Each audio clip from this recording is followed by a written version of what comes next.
आज समाज में डिप्रेशन चारों ओर फैला हुआ है। डिप्रेशन से कैसे बाहर निकले जो मसीह लोग हैं।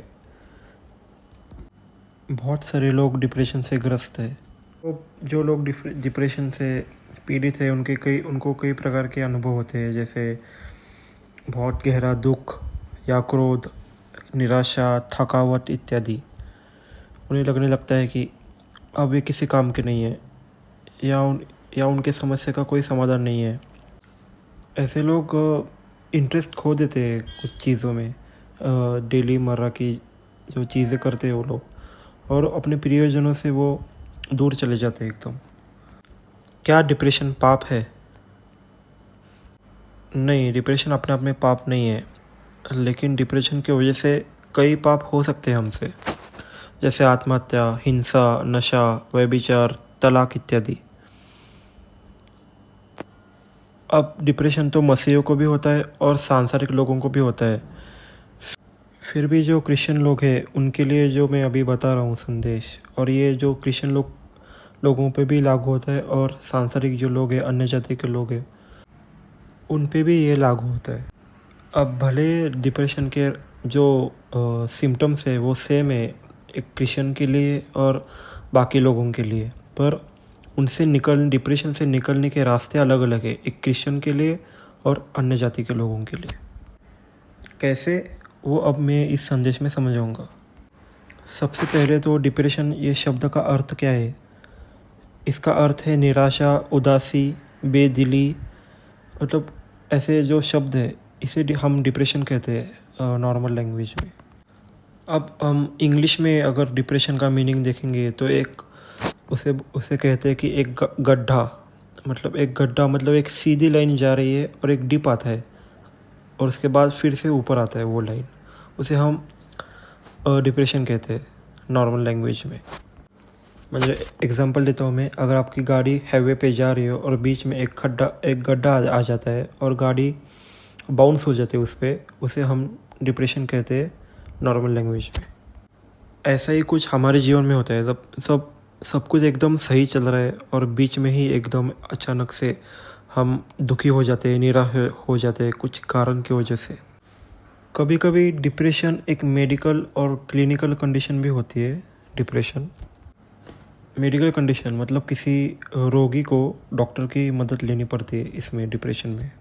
या फिर डिप्रेशन एक साइकोलॉजिकल प्रॉब्लम भी हो सकती है। ये दोनों अवस्था में पेशेंट को काउंसलिंग और मेडिकेशन और दवाई भी लेनी पड़ सकती है। पर आज हम ऐसे डिप्रेशन के बारे में बात करेंगे जो केवल हमारे जीवन के हालातों के कारण आता है, जिनको हम मानसिक डिप्रेशन कह सकते हैं, नहीं तो मेंटल डिप्रेशन कह सकते हैं। जो डिप्रेशन हमारे दिमाग में है, ये डिप्रेशन का कारण जो होता है वो हमारे जीवन में जो उतार चढ़ाव होता है उसके रिलेटेड होता है ये डिप्रेशन। एग्जाम्पल, अब किसी पत्नी के साथ झगड़ा हो गया तो डिप्रेस हो जाता है, या गर्लफ्रेंड बॉयफ्रेंड का जो रिलेशनशिप होते हैं आजकल, अगर बॉयफ्रेंड ने गर्लफ्रेंड को धोखा दे दिया तो गर्लफ्रेंड डिप्रेशन में चली जाती है। या पति पत्नी के बीच में जो लड़ाई होती है, या बिज़नेस में लॉस होता है, या पेमेंट नहीं आता बिज़नेस में, तो उस बिजनेसमैन को कभी कभी डिप्रेस हो जाता है वो।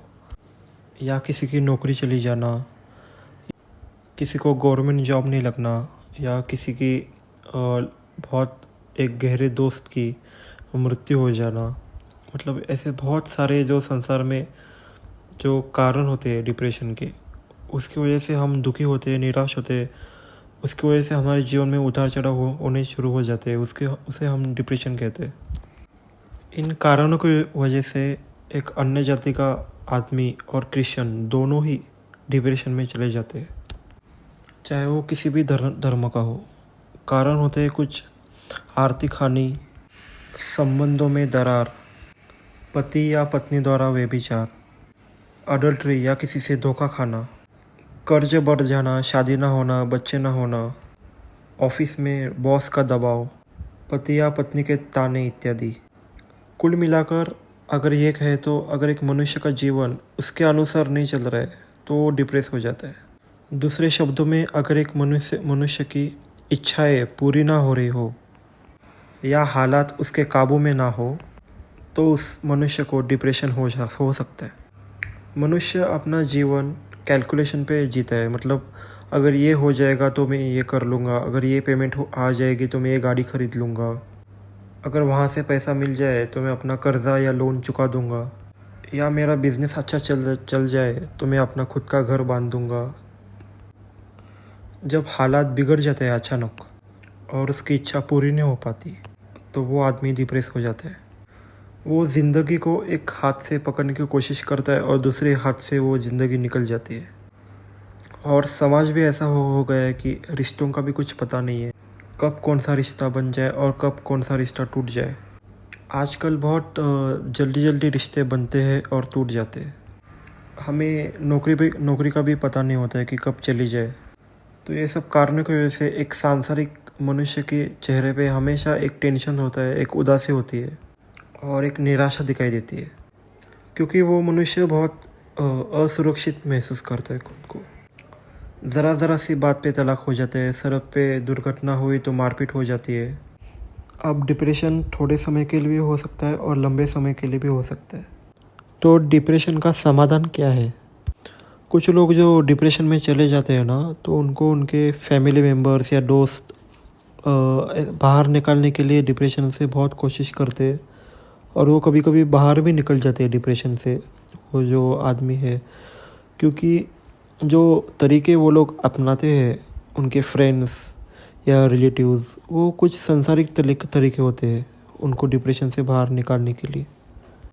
जैसे उसकी आर्थिक मदद कर दी, या उसके साथ फिल्म देखने चले गए, या उसका कुछ कर्जा था वो उन्होंने पे कर दिया, या उसके साथ बैठ के कुछ अच्छी अच्छी बातें कर ली, जिससे उस व्यक्ति का आत्मविश्वास या मनोबल बढ़ जाए कि सब ठीक हो जाएगा, तुम बिल्कुल चिंता मत करो। या कुछ दोस्त और उसके फ्रेंड्स उनको शराब पिला देते हैं या वेश्याओं के पास ले जाते हैं उनका डिप्रेशन दूर करने के लिए, या उसे किसी पार्टी में ले जाते हैं। तो कभी कभी तो ये तरीके काम कर जाते हैं उस आदमी के लिए, और कभी कभी ये तरीके काम नहीं करते।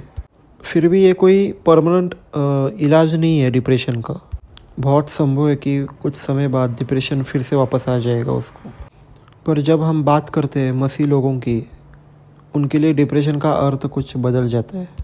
यहाँ पे मैं उन मसीह और उन क्रिश्चियंस की बात कर रहा हूँ जिनका वाकई में उद्धार हो चुका है, जिनके अंदर पवित्र आत्मा वास कर रहा है।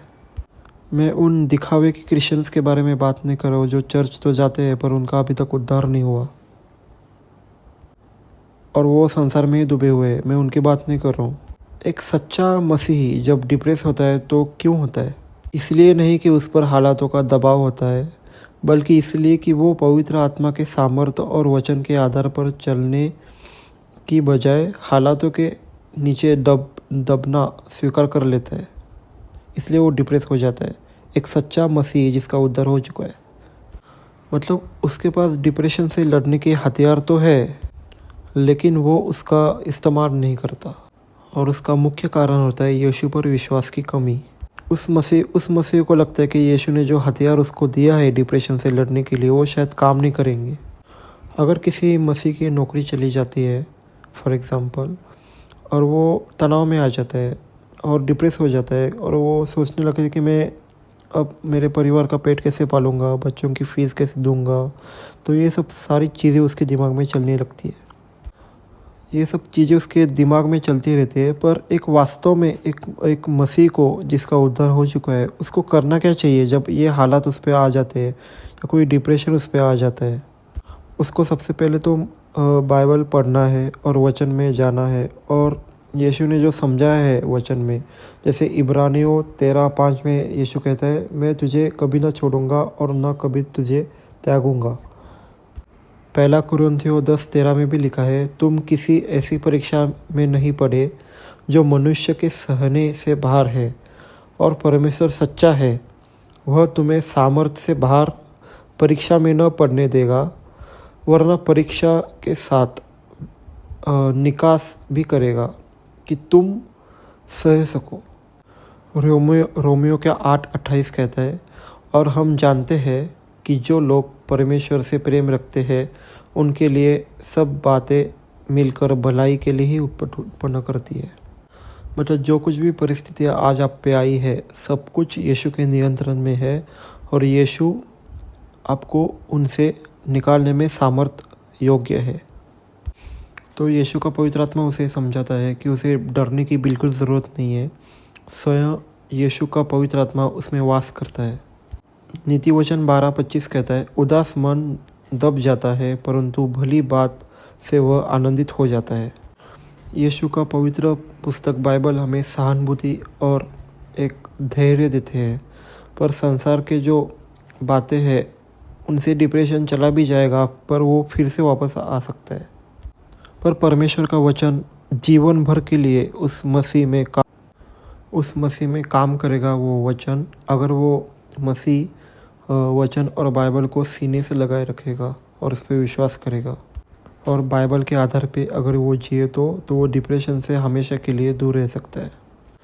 मसीह कहता है मत्ती 11:28 और 29 में 28, हे सब परिश्रम करने वालों और बोझ के से दबे लोगों, मेरे पास आओ, मैं तुम्हें विश्राम दूंगा।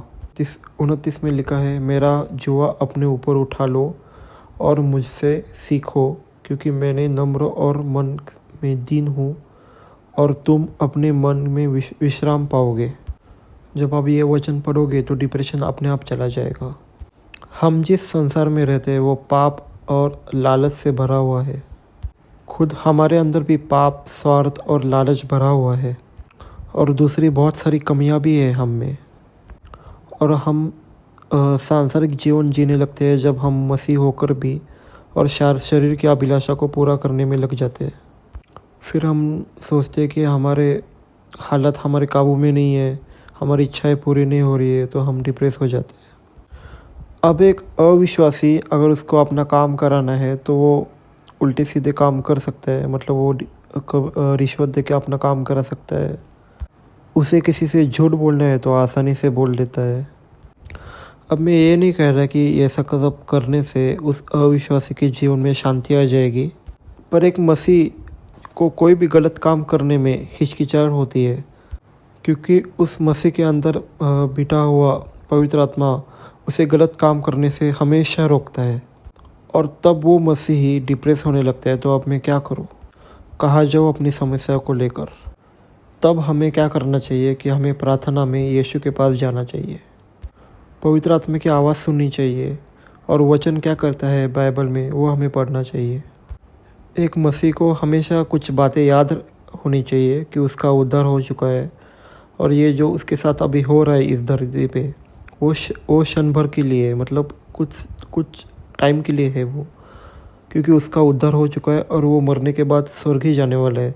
तो ये बातें मसीह लोगों को याद रखनी चाहिए कि कुछ छोटी छोटी समस्याओं की वजह से हमें डिप्रेशन में नहीं जाना है और हमें बाइबल का परमेश्वर की ओर ध्यान देना है और प्रार्थना में हमें बढ़ना है। हमें ये कभी नहीं भूलना चाहिए कि जो हम नहीं कर सकते वो यीशु मसीह कर सकता है और जीसस के लिए सब कुछ पॉसिबल है जो हमारे लिए इम्पॉसिबल है। हमारा काम है बजाय डिप्रेशन में जाने के हमें यीशु पर विश्वास करना है और बाइबल हमें रोज़ पढ़ना है और प्रार्थना में हमें रोज़ बढ़ना है आगे। इसमें थोड़ा सा हमें बोर लगेगा या हमें इच्छा नहीं होगी बाइबल पढ़ने की, तो यीशु हमें संभालेगा उस टाइम में। हमें यीशु से प्रार्थना करनी है कि बाबा मुझे अब बाइबल पढ़ने का मन नहीं है, प्रार्थना का मन नहीं है।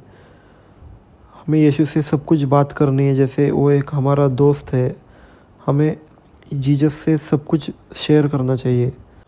और सबसे इम्पोर्टेंट बात, अगर हम वचन पे चलेंगे बाइबल के, तो हम सांसारिक चीज़ों से जो डिप्रेशन होता है हम उससे बच जाएंगे जो अविश्वासी लोगों को होता है, जैसे गर्लफ्रेंड बॉयफ्रेंड वाले गलत संबंध को बनाना, व्यभिचार करना, सिगरेट पीना, शराब पीना, मारपीट करना इत्यादि। बाइबल में बड़े से बड़े भक्त भी डिप्रेस हो जाते थे, जैसे दाऊद, योना, भविष्यवक्ता। पर ये सब भी परमेश्वर के पास ही गए थे अपना डिप्रेशन से निकालने के लिए, बाहर आने के लिए। कोई सांसारिक समाधान उन्होंने नहीं ढूंढा था या कोई एडवाइस उन्होंने नहीं ली थी अपने फ्रेंड से, फैमिली से। वो परमेश्वर के ओर गए थे। परमेश्वर को वो अपना हाईएस्ट प्रायोरिटी पे रखते थे। अविश्वासी लोगों के पास पवित्र आत्मा नहीं होता और उनके पास बाइबल नहीं होती, इसलिए उनको डिप्रेशन से लड़ने के लिए उनको बहुत मुश्किल होती है। पर ऐसा मसीह में, लेकिन एक मसीह विश्वासी के पास वो दोनों चीज़ें होती है जो अविश्वासी के पास नहीं होती, बाइबल और वचन। इसलिए एक मसीह आदमी डिप्रेशन पे विजय पा सकता है।